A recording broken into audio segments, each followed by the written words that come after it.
This is asking for therapy, not to pathologize people. You can't make a mullet and a mustache your whole personality. Go to therapy. Benson Boone, Abernathy, Jojo Siwa, kids. You're so afraid of stepping up to your own desires and your own dreams. Like you're hiding. You're hiding behind a parody because you don't have the guts to do your own thing. You don't have the guts. The things we're mad at, the things we cringe at, it's all anxieties, our own anxieties as a collective. The vibrato, the high voice, the dramatic tremors, the small dancing. Go to therapy. Hello. Two very different artists, the same accusation. The accusation is that they are fake, that they are not authentic. Benson Boone is more mainstream. It's super famous, 5 million followers on YouTube.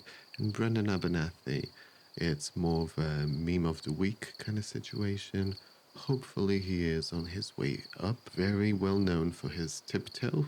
Tiptoe King, Tiptoe Queen. Good for him. Why do people feel this way? Because I would argue that most of us perform. The most of us act. We have our work voice, we have our street voice, our going to the store voice. And they're very different. So we're all acting to some degree. So if that's the case, why some people have the label of inauthentic while others, while also performing, feel authentic? And I think the problem here is not that these two guys are malicious in any way, it's more that these two guys are sending signals to us that contradict each other. So we all perform. If we're going to perform, we need to be consistent, we need to be coherent. So what are these signals? Signals is everything that we read before we even start to process an idea. What is said, the tone it was said, the facial expressions, what we are wearing, how we carry ourselves. All of that signals, right? So if all of that signals, meaning it has to signal something that is recognizable to the other. The problem is not what you signal, the problem is more like when you have several signals, if some of them work against each other, if some of them are incompatible, that gives you the illusion of being fake, that gives you the illusion of being inauthentic, is when something doesn't quite add up, something doesn't match. I think what's happening to these guys is a big mismatch here. When all the signs align, then we trust, no matter how much people are acting. There are many critiques to these people, but one of the critiques of Benson Boone is, for example, his use of queer baiting, his use of queer imagery, performance, very reminiscent of Queen. And then there's a big contrast between that gay expression and then a very straight normative, bland sound and lyrics. His music, kids call it coworker music, which is what we used to call elevator music, comes from blandness, comes from not having a point of view, from having music that is so generic and so for everybody that is literally for nobody. But let's not forget that he is successful, that someone, somewhere, somehow loves his music and doesn't care about the contradictions or doesn't read them, which is fair. But his stage persona of flamboyant and the clothes that he wears doesn't match the music or the images that we have of his earlier self, especially in programs like America's Got Talent. It's not the same person. It is the same person, but it causes a little bit of a dissonance in our brain. Now, Abernathy is a different case. He has a video of singing in one of those sort of Christian campfire kind of situation. Everybody's around him with their torches on, and it gives us a little bit of an impression of intimacy. It gives us intimacy.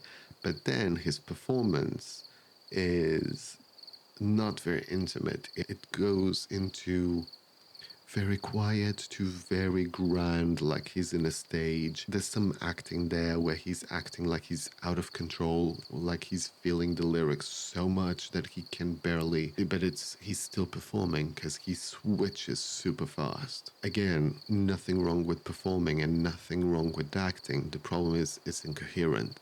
Although a lot of people feel like it's sincere, too raw, and the other half of the internet thinks it's too performative, too fake. So at the end of the day, is us over here trying to deal with our own anxieties, looking at him and projecting onto him.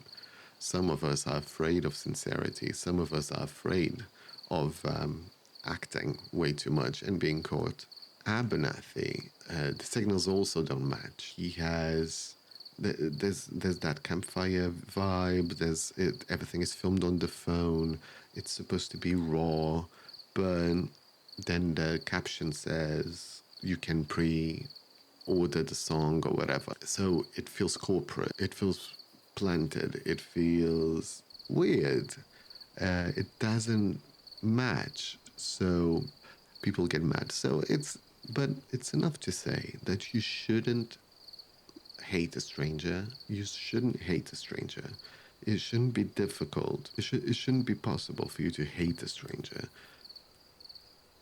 Especially when these two are quite innocuous, harmless people. Maybe there is some problematic elements to it. Maybe we can concentrate on the record deals and the machines behind it and the intentions behind their actions. That probably Abernathy tried to go viral, and maybe he tried to irritate people, and that's his choice. If that's his choice, then that's his choice, and that's fine.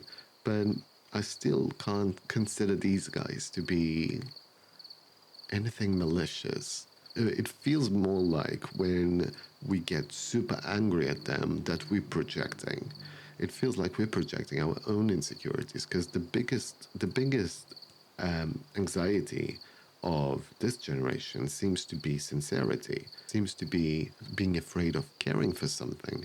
Because if you care for something, then you'll be ridiculed, because sincerity won't cut it. Everybody polices everybody for sincerity or for acting. It's a big neurosis that this generation has of being sincere with something. Then Abernathy comes along with his devotional vibrato, doing the most, and people get mad. But even though we are on the internet and the court is open, we need to remember that none of what these two people did is a crime.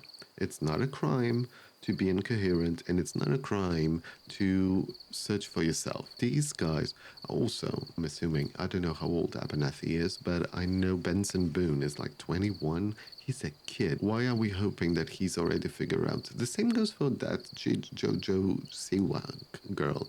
Why are we demanding that she's a fully fledged grown-up? She's a girl. She's a girl that just trying to figure herself out in the public eye with a bunch of people criticizing. Yes, she is the court jester. She is ridiculous. But I feel like putting on her to be an LGBTQ poster child and then saying she's not doing it right. So when she removes herself from it, then we criticize her because she's not LGBT anymore. I don't know. I feel like it's a lot of weight to put on a kid. But I'm so distant, so far away from this. For me, this is very young people trying to find themselves. So I don't get any negative feelings from it. I don't find their music appealing. I don't understand it, but I also understand that it's not for me. So most things are not for us. We need to understand that not all things are for us. Some things are made for other people. The case of these three, they are performing, and as all of us are. Because performing is the default, We all perform. We all perform. That's why you have your job voice and your house voice and your boyfriend and girlfriend voice. And that's why you act differently when you just met somebody or you've been with somebody for 15 years. You perform different. It might be slices of you, but it's not all of you coming forward. It's a performance of you. Scripts help us to not waste time and reduce friction. When you go to a store, you know what you gotta say. Hello, I would like this, please. And the other person say, how many? 2. Thank you. Price. Pay. Done. It's a script. It's a script. We all do scripts. We all do the performance, just like these guys. One example is my accent. English is not my first language, obviously.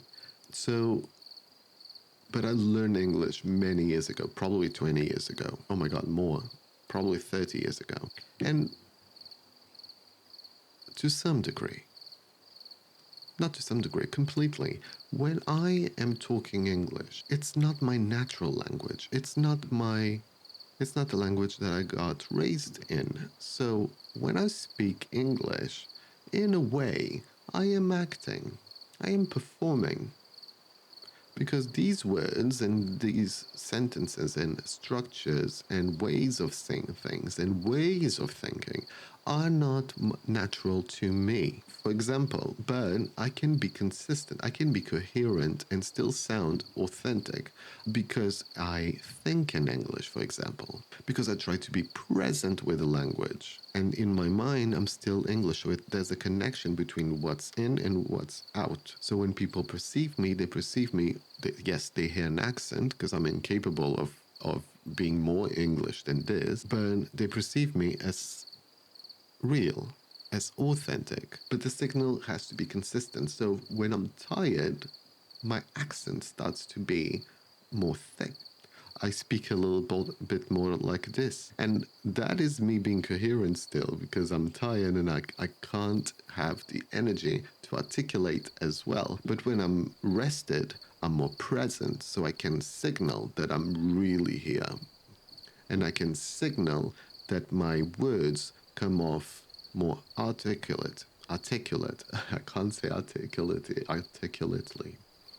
Can't say articulately. But the truth is that less accent or more accent is not about being fake. Both are true. Both are performing, because I will never be native English speaker. I will always be at least fluent. Speaking for me is a performance that I have to be conscious of being coherent. So do signals agree? Do signals agree? Rested, less accent. The signals agree. Consistent. Now, shall we talk about these guys?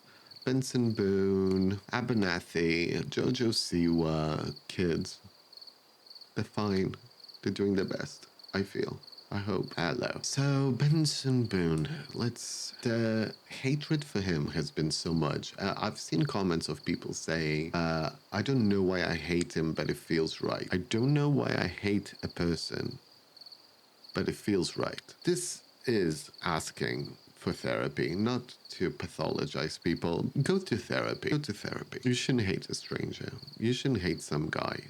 He's just some guy. He's a guy who's good looking, who's sporty, who apparently was popular, and who apparently found out he could sing with no effort. Okay, so we can consider him blessed. And it's unfair, but it's also whatever. Who cares? He's just some guy living his life. Now, the queer baiting, it's complicated because there's a lot of history on taking over queer identities, queer way of speaking, and then appropriating them when it's convenient. But while they're not mainstream, society mocks them and leave us on the sidelines. Even though queer identities are more mainstream now and they are more in demand, there's still something to be said about queer appropriating. for years, and once they do, we kind of hate it. So there's a lot of problems that we need to solve as a society and what we expect from manhood. At the end of the day, should we be mad at a person for wearing a sparkly jumpsuit? I know things are more complicated and things mean something, but at the end of the day, are we mad at Harry Styles for doing it? I'm assuming he's straight. I'm not sure. I'm assuming they're all straight. More nuanced, I'm sure. I think the problem here is that the queer baiting also doesn't match the the music style. It doesn't match the lyrics. It doesn't match the musical presentation. Doesn't match the stage presentation. Big mismatch there. I hear his music and I feel nothing.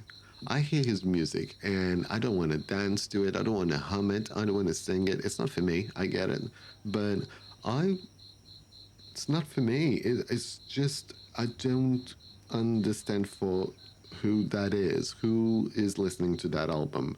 But I'm not criticizing, but I would like to understand. There's something to be said about being having music so safe for radio, so general that it could be about anyone else. It could be written by anyone. Then having such a specific look. And his specific look, by the way, is a fashion that's been around for 3 years. And I'm wondering what's going to happen next. A mustache and a mullet. A mustache and a mullet. I mean, he looks great. He looks great. It's not about that. Because you can't make a mullet and a mustache your whole personality. All right, let's do Brendan Abernathy. This guy, we don't know if he did it on purpose, but if he didn't, it feels like his video fell on the wrong side of the algorithm. Felt like his video fell on that side of the guys who's gonna mock him, who's gonna ridicule him, clip him, take him out of context.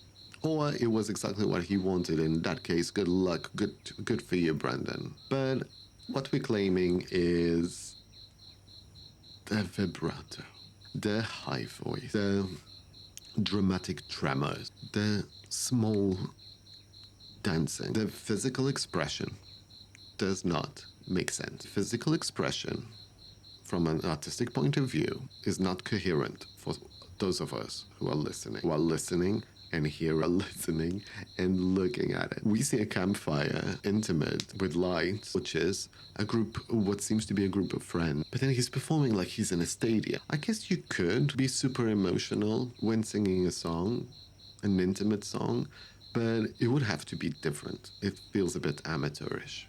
But Brendan Abernathy is just some guy trying to make it. Good for him and good luck, by the way. It feels like he, as a collective, he pushed a button that is our absolute panic of cringe, our absolute panic of being judged, of being too sincere without 10 layers of irony. This moment with Brandon, it's more reflective of us as a collective than on him as a performer. I feel like he is trying. He's trying to find his voice. He's trying to write his song. Apparently, he likes Taylor Swift a lot, which is known by his song writing. So he's doing his thing, what he needs to do, what he knows how to do. But we are over here on this side, finding him cringe. We are here on this side, wasting our lives, so afraid of being judged that we prefer to judge him and fall on him. We are so afraid of doing anything meaningful and sincere and being ridiculed for. I feel like this is a demonstration of our panic and not so much a demonstration of his ability. We do not have capacity to be mocked. We can be very strong for many things. We can develop all the irony in the world, and we can develop all of the defenses and comebacks and responses and sass. But if you can't stand to be sincere, if you're paralyzed with the idea of being sincere, then we have a problem as a collective. We have a problem as a collective, because then art is dead. There will always be bad art and bad artists, but to become good, you need to be bad first. Brandon might become great. That's his journey to go through. But if we want to live in a world that has art, that has good art, we need to allow people to do bad. We need to allow people to do their worst. And people find themselves and regulate themselves and find ways of expressing themselves better. And then they see what works and what doesn't work. And now that everything is on the internet, we need to do that publicly. But you would rather hide yourself behind your computer and judge others because you're so afraid of showing yourself. You're so afraid of stepping up to your own desires and your own dreams that you see Brandon trying to do his best and you get crazy. You get crazy. And part of me finds those accounts, the only thing they do is parody. Some of them are funny, don't get me wrong. Some videos are funny of parody. But at the same time, it feels like you're hiding. You're hiding behind a parody because you don't have the guts to do your own thing. You don't have the guts. Move up. Create your own thing. To be sincere. To have your own expression. To develop your own expression. But this guy, Brandon, he does have that guts. Do I like his music? I don't understand his music. Again, it's not for me. It's not for me. Is it for me? It's not for me. But art is important because you're gonna, in 3 generations, if everybody's afraid to create, there won't be anybody creating. Brandon is talking about some girl that broke his heart in the song, and she now lives in the suburbs, and he has some disdain for suburbs. And yes, it's not great. It's a bit played out. And he's in California being cool and whatever. Who cares? It's his experience or it's his dream. It's gonna get better for him. He's gonna have better things to talk about. He's gonna have a better expression of this same situation.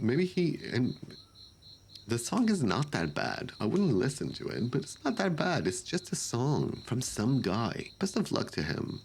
And I hope he keeps going. I don't know. I don't think any of these prove that these guys have bad faith. Even if he decided to do a stunt, it's his life. I guess then take the consequences. But we need as a collective to take some responsibility for our anxieties. The things we're mad at, the things we cringe at, it's all anxieties, our own anxieties as a collective. We need to do better. We need to do better. Another one is that girl, Jojo Siwa. I know, ridiculous. That when she dressed like a member of the lost member of Kiss, that was so interesting. And all of her songs, I only know 2 songs, which is Calm as a Bitch and one that has the name of a coffee. I can't remember if it's iced coffee. And it just feels, she feels like the true anti-artist. She feels like she's devoid of any artistic expression. Everything is just noise and calling out attention. And actually, I find it impossible to hate her. She's a kid. She's 20.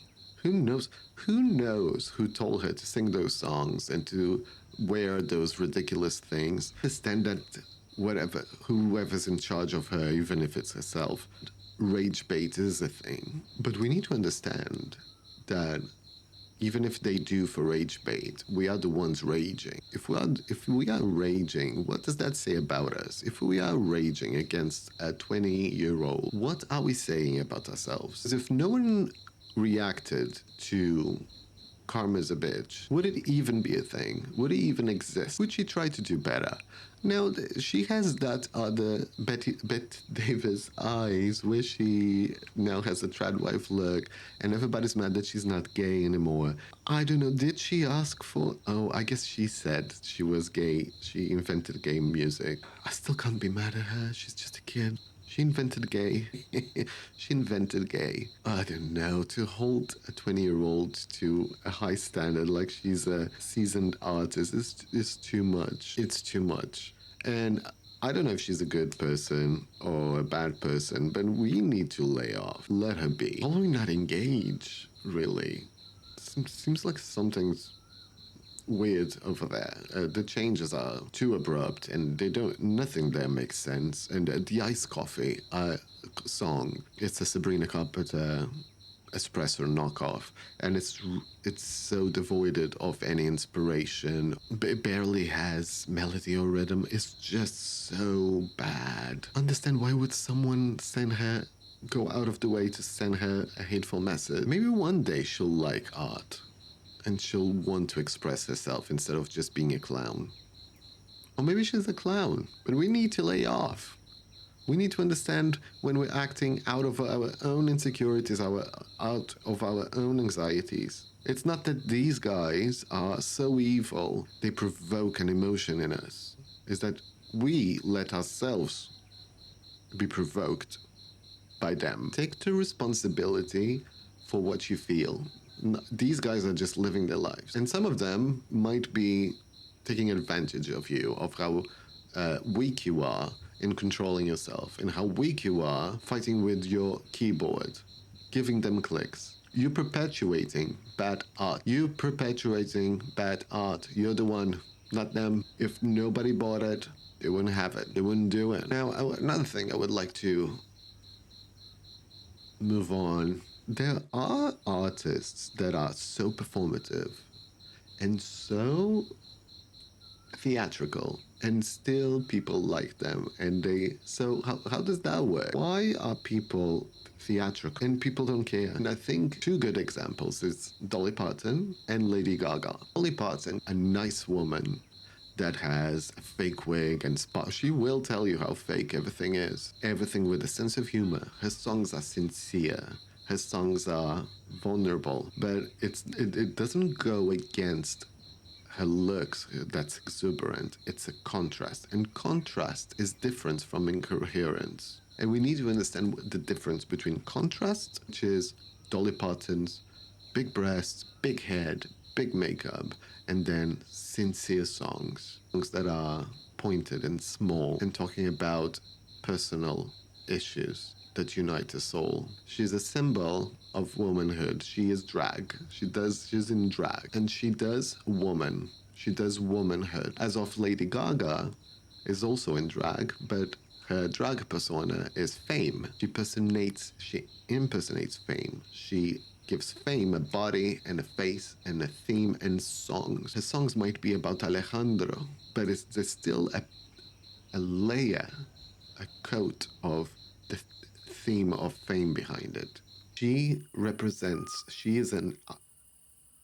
an artist being an artist, talking about being an artist. She talks about outsiders, connection with LGBT. From day one, she was connected to the LGBT. She connected herself. The meat dress, how exuberant her presentation is always coherent. It's always consistent. Even when there's that montage of interviews of her saying there might be 99 people in a room, is her showing how fame works. So in whatever level you go, it still works. Lady Gaga is acting. Lady Gaga is quote unquote fake. She's not inauthentic. She's performing, but she's not inauthentic. So this works for these girls. To be young. Young artists are finding their voice in public. Yes, there's a lot of publicity stunt. The world where we live works like that. But coherence takes time. To be coherent, to know yourself, to know how you are in several situations, that takes time. The labels and the platforms all reward these polished rollouts. Every platform is asking for you to be expensive or summarized, be more blunt, be more polite, be formal. Every platform is asking a different thing for it to work. And if you want to express yourself, you first need to understand where you are and the context. I don't care for their expression of these guys, but it's not for me. It's not for my age even. I do not love these songs, so I'm not defending their art, but I'm defending their right to do their art. I'm here judging the patterns. I'm not judging them as people, and I feel like we all need to step away from judging them as people. Give them time to align. Most certainly they'll find themselves. So we might ask, why does any of this matter? What does it matter that we act, that we perform? It matters because we need to start assessing people not for purity, but for their patterns. We think authenticity comes from purity, from being true, but no. And you also don't need people to be pure. And this is something happening in politics all the time, is that people want do purity testing to see who's the most virtuous. We are in a very closed down moment in history. Instead of feeling safe with that everybody's just trying to figure itself out. But once you know yourself, once you understand why you do what you do, then you won't be as incoherent naturally. When Brennan knows himself better, he'll know how he acts in a campfire, and he'll know how he acts in a stadium, and it's going to be consistent. And Benson Boone, if that way of dressing is his way of dressing, then he might be able to apply that to his songwriting and to his studio presence in time, when he's ready. But this is a double-edged sword, because every time we as public feel inauthenticity from that side, what we feel is that we've been sold to. It's that we've been fooled. And I get it. So coherence will protect both sides. Will protect the artist and will protect the public who will feel like they know you and connect with you. The parasocial nature of social media is a promise that you will be consistent. It's a promise that you will be the person you promised to be, which is a very high expectation to have. We should be able to evolve, and we should be able to change. But if we do it consistently, maybe we all can change and grow together. Maybe we can grow with our artists, with our favorite people, and go in our journeys until we separate for some reason. You're allowed to separate from an artist, but they don't owe you anything. Not really. You don't owe them anything either, other than the basic human respect. I am wondering, so coherence is the way I have to see if my performing is helping me or feeling out of tune. I'm wondering if anybody will ever hear this. If you have one, what's your way of knowing you're performing and you're sticking the landing, that you're performing and the signals are correct? How do you know when you're performing and you're not aligned? So these guys, Benson Boone, Joshua Siwa, Brandon Abernathy, I will declare them not guilty on the charges of being fake, the charges of performing. That was not the accusation to start with. They probably, I'm going to say they're misaligned. It doesn't make sense. The signs are not making sense. The internet needs to calm down. I think the charge was a fraud, and the evidence is just friction. Coherence is the fix. Also, I gotta say, this obsession that we as a society now have of finding the real me, finding myself, finding the real me, that's only good until a point. There comes a point that there's no more real you. There's only more real you to expand, but there's not a real you to keep finding out. People who are finding for their real selves for 20 years, give me a break. Just go grow and become something else then. There is no real you. Some people would argue that the real you it only exists when you're with yourself. But I will say that the real you, it's not even when with yourself. You're still limited. You still have self-imposed limitations. You have thought limitations. You have stories that you told yourself about yourself. You're still limiting. You're still acting to yourself. You're still performing, even if you're alone. And we can go a level deeper. The truth is, nobody wants your real self. Think about it. Nobody wants your real self. Nobody needs you to be real all the time. Because if you were real all the time, you would probably be rude. You would probably be aggressive. You would probably not be a functioning human being of the collective, of society. If your real self wants to walk into a store and scream, you can't, because you're dangerous then. You don't know how the social contract works. You're dangerous. So, no, nobody wants the real you. Also, nobody wants the real depressed you, the one that stays on the sofa crying, eating crisps. Nobody wants that. People want you to go to work and be a reliable person. And that person who goes to work and that person who behaves in the store, that's also acting, but that's also true. You can be yourself within the script. But this never-ending obsession with being the real you is just ego. It's just you being afraid of change. It's just you being afraid of finding out that there's nothing there of special, that you're just another thing who's alive on this planet, which is true. You're just another thing that's alive. Like a dog, like a butterfly, like a plant, you're just some person. We are afraid of not being special. Because we are afraid of not being special, we attack anyone or anything that shows themselves not perfect, not special. We are so afraid in us that we reject in others. Okay, you let go of the obsession of being special, the obsession that our kids and ourselves are here to be the number one. It's exhausting. By the way, as a collective, we are all exhausted, not from the pretending, not from the performance, but from the judging that we do ourselves to ourselves. We are so afraid of everything. Thank you for watching.